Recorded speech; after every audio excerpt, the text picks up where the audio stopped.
everybody. Today we're going to be talking about those guys and how to feed them for a cheaper cost and to feed them even better, which is even better than the store-bought feed. Let's go, and I'm going to show you how to do this.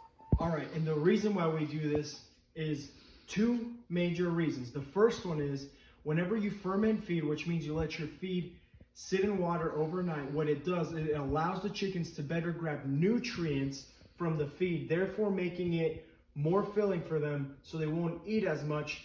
And second of all, it helps give them probiotics that your normal feed will not give them. This is the mix that I get. I get this at my local bulk feed store. They already had a pre-made chicken scratch, which came with a big mix. But if you can't find something that's already pre-made, find a bulk feed store or some kind of place where they sell seeds for farmers and have them make you a mix of barley, oats, and wheat. Then if you can have those three ingredients, you have basically what you need. The last ingredient is soybean meal. You can search that up. You can usually get that at your local feed store. It doesn't have to be anything special. The next thing you want to think about is how much of it you need to do.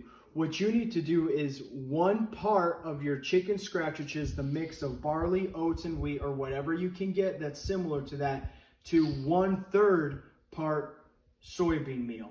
This will be amazing protein. It will be even higher protein than the 19% that you get in your regular store-bought feed for chickens, and it'll be way healthier for your chickens. So let me show you how I do this. So this is about how much of a bigger container I use for my 9 chickens. You can kind of give or take depending on what you need. This lasts me for about 2 days when I do this mix.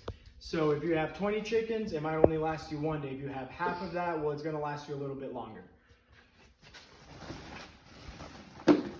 When I say 1 part, I mean the full container. I put it into my big pan, and then when I say 1/3 soybean meal, this is what I mean. You go into your soybean meal.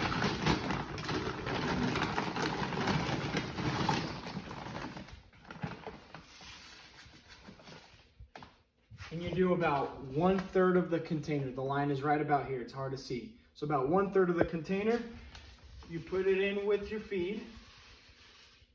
And what you do next is you mix it all up. So you can kind of see in the soybean meal and the chicken scratch of whatever mix you get. I set it aside for now.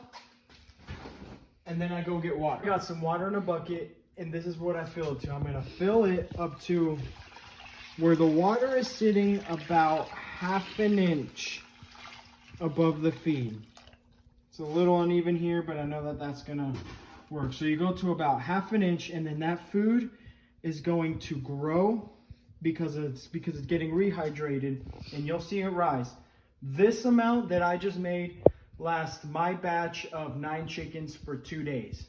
So that way you roughly know how much you feed with this amount. If you got 5 chickens, then do half of my amount. If you got 20 chickens, we'll do the same amount, but it's only gonna last you 1 day, and so on. All right, guys, so one of the big reasons that I do all this is because over the winter, I lost a few chickens, and I couldn't pinpoint around what the issue was.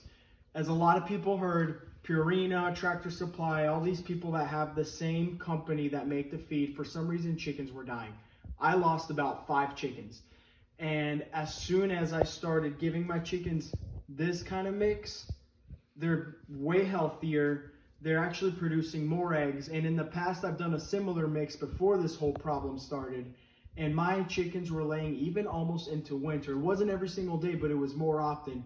So guys, feed your chickens something like this. It's a whole lot healthier. It's going to be a whole lot more nutritious for your chickens, and they're going to be way better off. All right, guys. So as always, go grow a garden, go get some animals, and do something to make yourself more self-sufficient.